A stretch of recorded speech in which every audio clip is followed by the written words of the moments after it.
Agree seeds यांच्या वतीनं नुकताच बाजरी यूएस 7711 पीक पाहणी मेळावा पार पडला। धुळे तालुक्यातील मुकटी वसंतनगर या ठिकाणी श्री रवींद्र जाधव यांच्या शेतात यूएस ॲग्री सीड्स मार्फत बाजरीच्या यूएस 7711 या वाणाच्या पीक पाहणी मेळावा आयोजित करण्यात आला होता। यावेळी यूएस 7711 वाणाबद्दल योग्य सविस्तर माहिती कंपनीचे टेरिटरी मॅनेजर आदर्श पाटील सर यांनी उपस्थित शेतकऱ्यांना दिली। यावेळी कंपनीचे प्रतिनिधी सागर मुटेकर, मुकटी व वसंतनगर परिसरातील शेतकऱ्यांनी विशेष सहकार्य केलं। त्यानंतर रवींद्र जाधव यांनी यूएस 7711 लागवड पद्धती, अधिक फुटवे, एकसारखे लांब पाणी, घट्ट कणीस याबद्दल शेतकऱ्यांना स्वतःचा अनुभव सांगितला। पण फक्त एवढं इथे या बाजूला एक प्रॉब्लेम आला आहे की दाट झालेली, तुम्ही जेवढी विरळ लावशाल तेवढं जास्त झुडूप करेल, की जेणेकरून तुमचा जो समजून घ्यायला एक हे पिलर आहे ना, म्हणजे हे जे तुमचं स्टम आहे हे सरासरी 17-18 तर त्याला 15 तुम्हाला कणस येतील। असं नाही की जास्त बियाणं टाकल्यानंतर उत्पन्न जास्त येईल, असं नाही। जेवढं तुम्ही कमी टाकशाल म्हणजे जेवढी विरळ लावशाल तेवढं तुमचं उत्पन्न जास्त येईल। म्हणजे काही आता शेतकऱ्यांचं काही पीक असं आहे की जास्त टाकल्यानंतर जास्त उत्पन्न येतं, कापूस पीक असं आहे की ज्याला तुम्ही जास्त बियाणं टाकशाल म्हणजे जवळजवळ लावशाल तर तुम्ही उत्पन्न जास्त येईल। पण बाजरी पिकाचं असं आहे की जेवढी तुम्ही विरळ लावशाल, म्हणजे या व्हरायटीचं कॅरेक्टर आहे की तुम्ही जेवढी विरळ लावशाल तेवढं तुम्हाला उत्पन्न जास्त येईल। आणि खाण्यासाठी चविष्ट आहे, म्हणजे तुम्ही वर्षभर स्टोअर बी करून ठेवली, तुम्ही स्टोअर केल्यानंतर की दळल्यानंतर कडू लागते, माहिती कडू लागते की नाही बाजरी, तर कडू वगैरे लागणार नाही आणि दाणा चमकदार आहे। तुम्ही आत्ताही बघू शकता की एक सारखी कणीस आहे, कणसाची साईज पण मोठी आहे, एक आपल्या हाता इथपर्यंत एवढी आहे। तर दादा याला पाणी दिलं एक बाकी घालून नाही, आता काही द्यायची गरज नाही ना, ठीक आहे। आता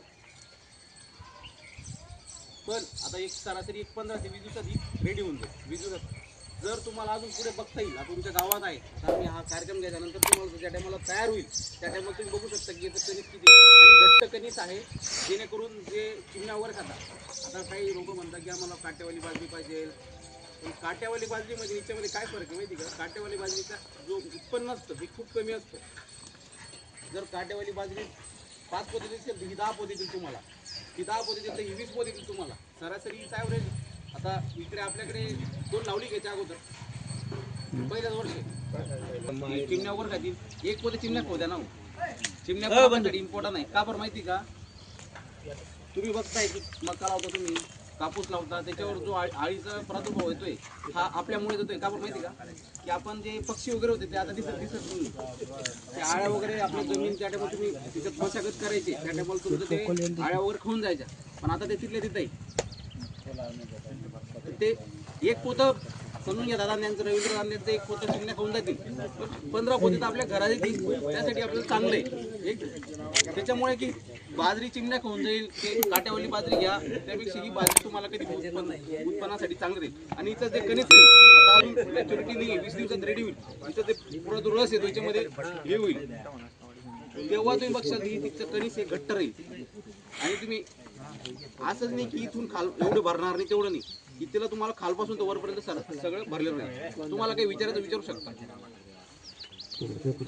कोण बाजरी लावतो तुमच्यापैकी? हातवर लावणार आहे ना, तर ही बाजरीचं वैशिष्ट्य अशी, तुम्हाला काही विचारायचं विचारू शकता।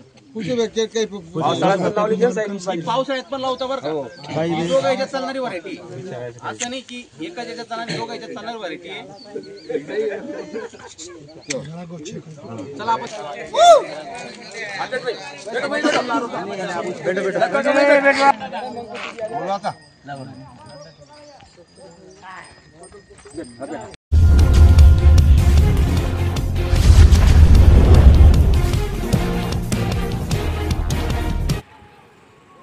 वर्धापन दिनानिमित्त रक्तदान शिबिर संपन्न। धुळे प्रतिनिधी गोकुळ देवरे।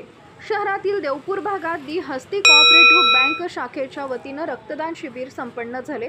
नवजीवन ब्लड बँकेतर्फे 50 बॅग संकलन करण्यात आल्यानं दी हस्ती बँक देवपूर शाखेचे कर्मचारी यांनी समाधान व्यक्त केलं। वर्धापन दिनानिमित्त आयोजित रक्तदान शिबिरात डॉक्टर सुनील चौधरी, दिलीप जाधव, गजानन चौधरी, चंद्रकांत धनगवाळ, पांडुरंग गवळी आदींनी परिश्रम घेतले।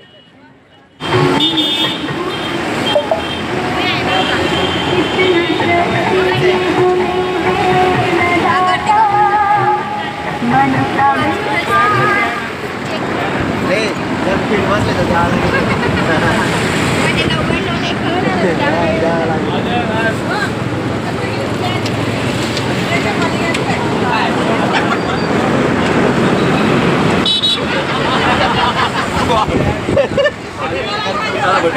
वर्षाचा पाणी तुम्ही ते काढून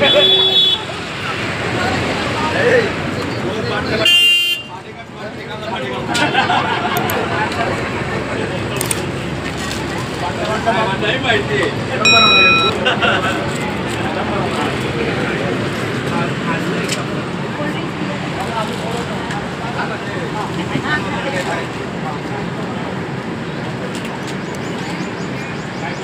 आपला नाश्ता